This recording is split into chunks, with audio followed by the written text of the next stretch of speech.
Well, good morning. How about a good morning back? Good morning.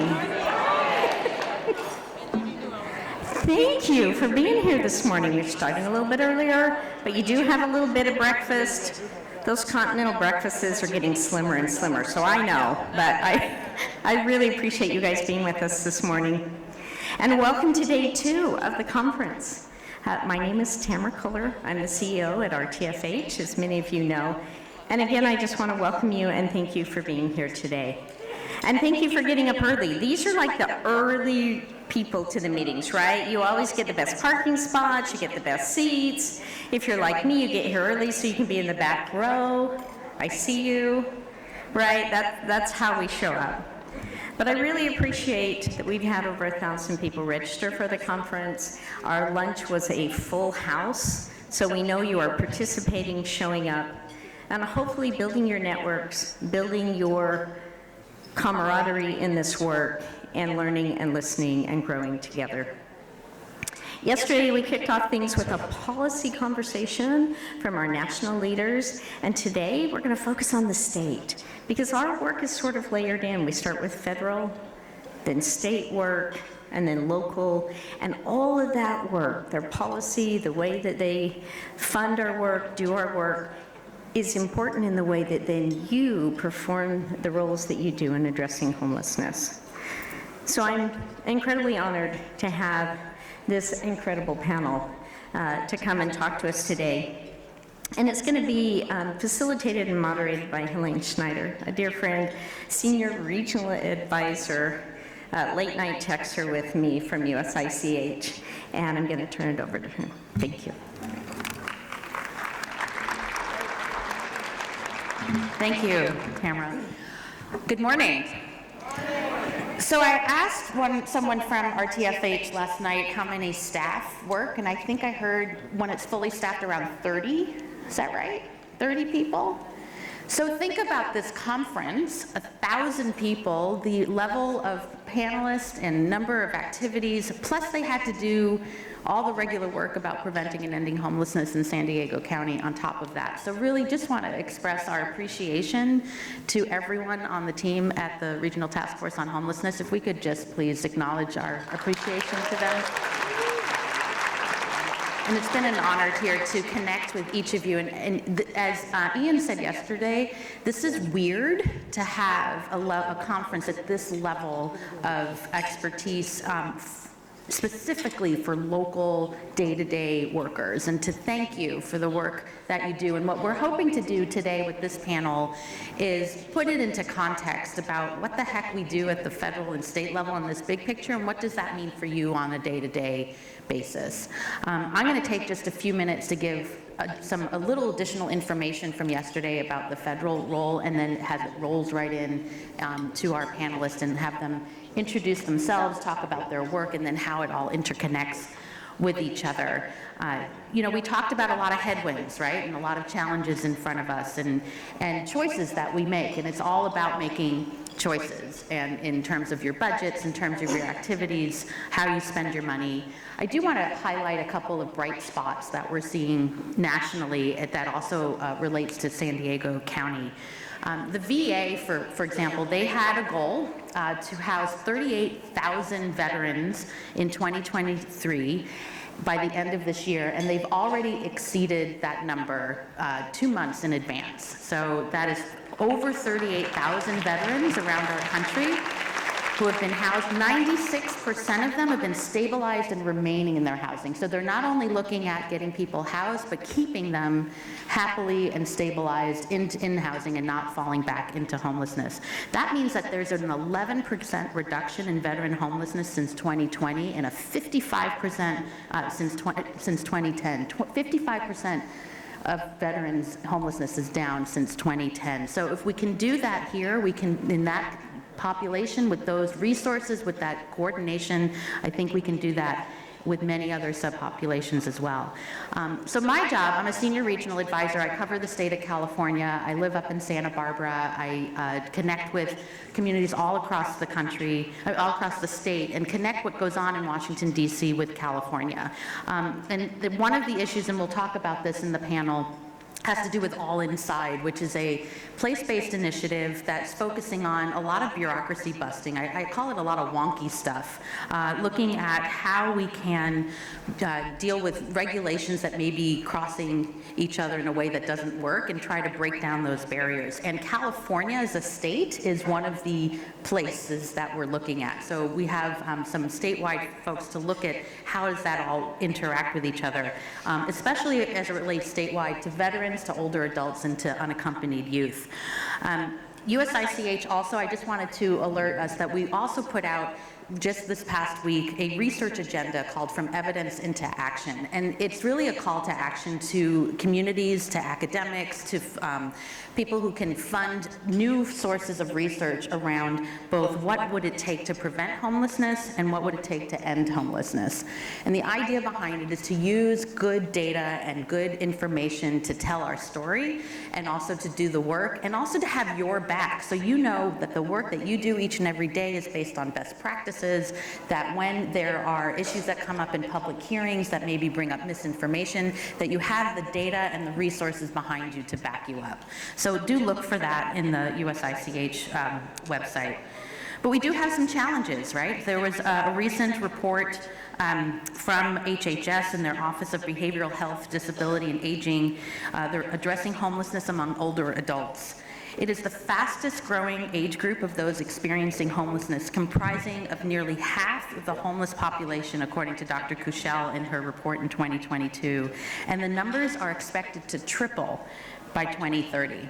So if we know that trend, that's information that's daunting, but we know that trend. And so what can we do to buck that trend, right? We're very fortunate this year at USICH that our current council chair was just appointed, is Secretary Becerra, our HHS Secretary Becerra, also a Californian. So I'm very excited to see how healthcare, homelessness, and housing will all interconnect with his leadership there. So stay tuned for, and we'll talk about, I'm sure, a lot about that as well. And I want to end here with a quote that I saw at a very recent report from the Turner Center. This just came out October 2023 about trends in California homelessness. And I think it hits a button. It's things that we tend to say, you know, when you read something, you're like, well, duh, but you need to see it in an academic paper, or you need to see it in some other format that then the media can reuse and look at and cite over and over. But it says this: it can seem counterintuitive that homelessness programs are becoming more effective even while the total number of people experiencing homelessness increases. Both are true, because people are moving into and out of homelessness over time. It is not a static condition affecting the same people from year to year. Service and housing programs are helping resolve homelessness for many people, but factors such as shortage of affordable housing and stagnating wages are pushing people into homelessness even more rapidly. To right this imbalance, local, state, and federal policymakers must scale up the programs that work, sustain them, and address the underlying structural conditional pushing people into homelessness in the first place. So that issue of addressing the need, the emergency need that we have right now of people especially experiencing unsheltered homelessness, along with prevention, those bookends we must look at with equal urgency, with new funding in any which way we can. And what we're going to do today is talk about how it all interconnects together. So I'm going to sit down and I'm going to let my panelists here do this work, and also to acknowledge that all the work that we're doing and how much we're working on with people with lived expertise.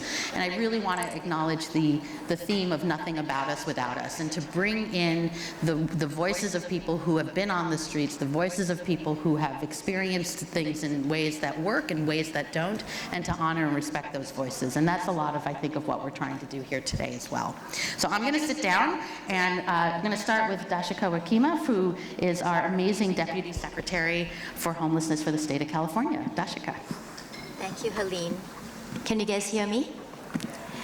Good morning, everyone. Great to be here. And Helene mentioned a few things around collaboration, cross-sector collaboration, health, housing, homelessness. So my remarks as I introduce myself will touch on how the state of California is really trying to forge those cross-sector collaborations at the local level, at the state level, and at the federal level. So as Helene mentioned, my name is Dakshika Vikrama. I'm the Deputy Secretary of Homelessness at a state agency called the Business, Consumer Services and Housing Agency, which is a mouthful. But within that agency, you have two departments that are relevant to our work. The HCD, which is Housing Community Development Department, that does all the Home Key Awards that converted hotels into housing, right? They also do the state ESG program. They do a lot of transitional housing programs for youth. And then you have another department within BCSH, as it's shortened sometimes, the state agency, called the California Interagency Council on Homelessness.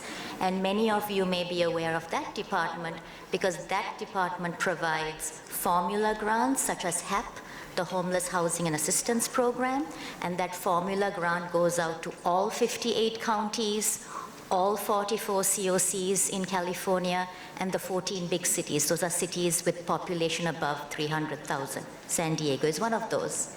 So HAP goes out to all those jurisdictions by formula, and the 5th round of HAP is out right now, and I'll say more about that in a minute.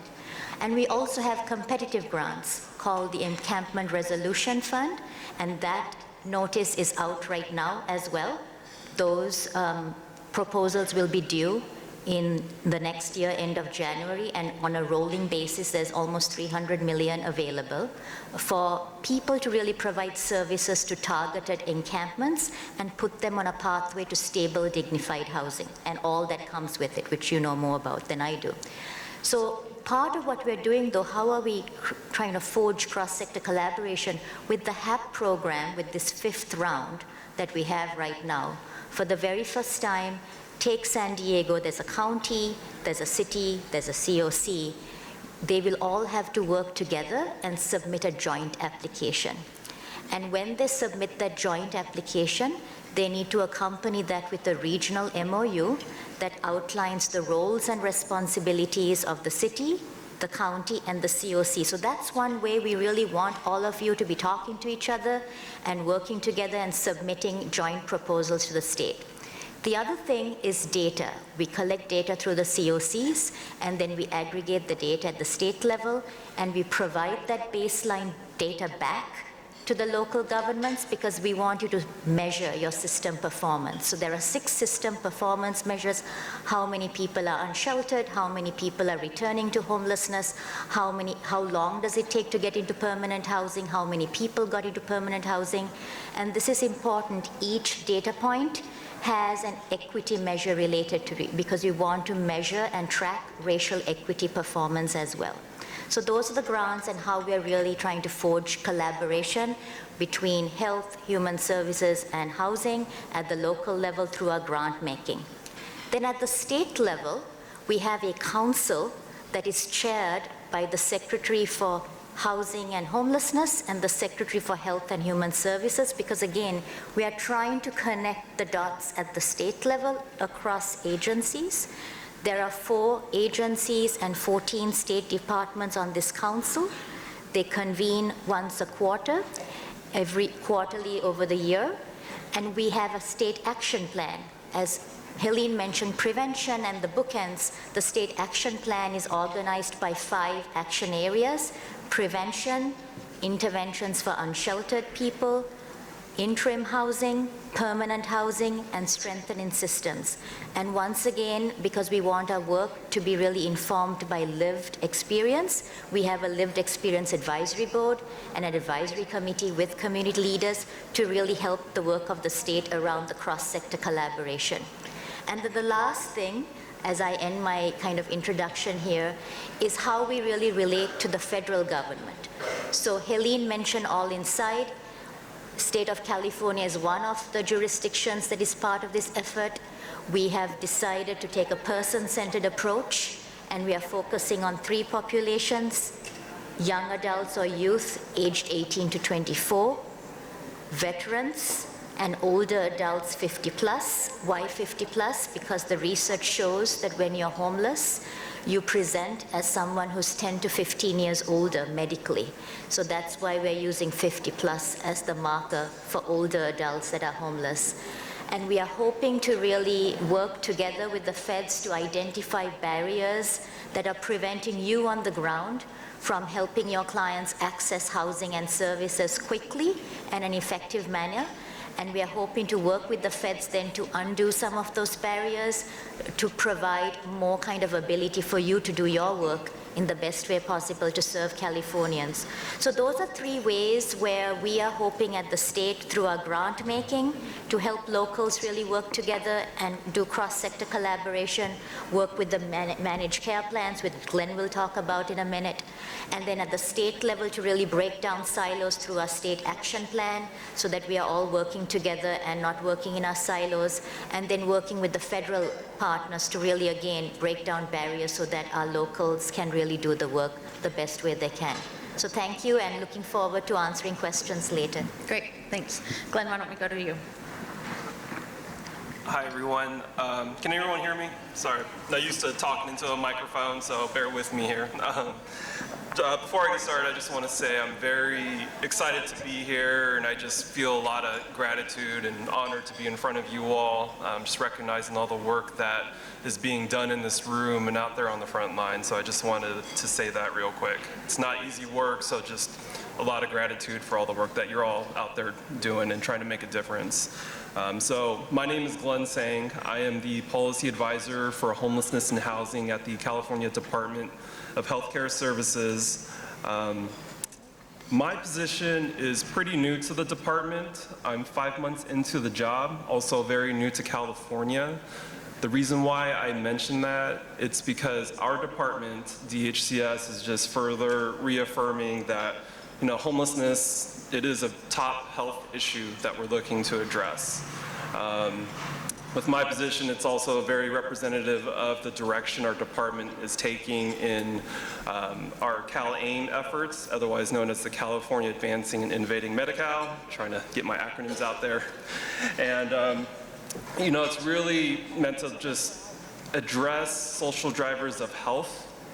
We're wrapping up year 2 of our implementation, and some of the focus areas that we want to take are, really building up our infrastructure and capacity. We've had a focus on that in the first 2 years. So strengthening partnerships, braiding together Medicaid with other existing resources. So I look forward to doing that further in this position. Other thing I wanted to mention as well, some of the top priorities we have as a department that I'm looking to address as 2024 is upon us is one, do we have any community support providers here, contracted community support providers?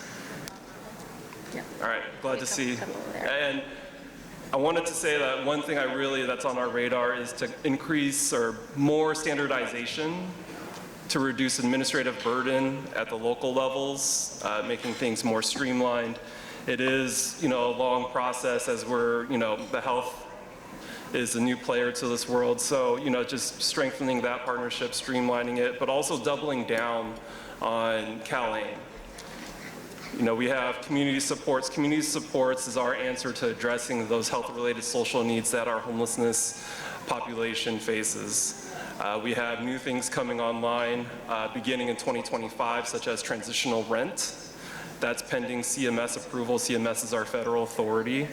Leading up to then, we'll be looking to design that policy more and further increasing our resources at the ground level. So part of what I'm seeking out to do as this new calendar year turns is really getting more involved at the local levels in the community, hearing from COCs, local housing authorities, braiding together our behavioral health partners, our managed care partners, and also just recognizing too, beginning January 1st, about 99% of Medi-Cal members will be under a managed care plan. So there's a lot on deck. I can probably go on and on with all the initiatives that we have, but just wanted to, highlight a few things that's ahead. So Great. Thank you. Thank you. Why don't we move down we're going to, okay, Alex, you can go first. We were going to have Javon, I think, go next. That's all right. But just, Javon Wilkes, why don't you start? Okay, that's fine with me. Keep the flow going, right? All right, well, good morning. I'm Javon Wilkes. I'm the Executive Director with the California Coalition for Youth. And what we do is, and driven by, for the last 40 years, is to improve and empower the lives of California's youth. So that's our focus area. And of course, we focus on youth experiencing homelessness, disconnection, and instability. And in that, we do our work through public policy and advocacy.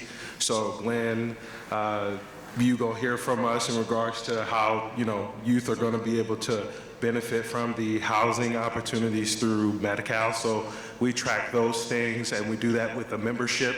We have folks in San Diego that are a part of our members, and also throughout the state of California. And then we also operate the California Youth Crisis Line. That's 24/7, 7 days a week. Majority of our folks that work on that team, volunteers, and they are young people. So we have young people who are literally providing that first response. So we have that, and then we also do programs where we bring young people to Sacramento to, one, be able to experience a conference in which is about them, for them. They actually have a youth empowerment committee in which we make sure that young people's voices are heard as to how we develop the work and the activities that we have. So we bring young people up to also be able to engage with their local elected officials so that they're heard, and whatever resources are available or can become available, their voices is part of that transaction, but also a part of that transformation when it comes to the system. And with that, I've been a part of this agency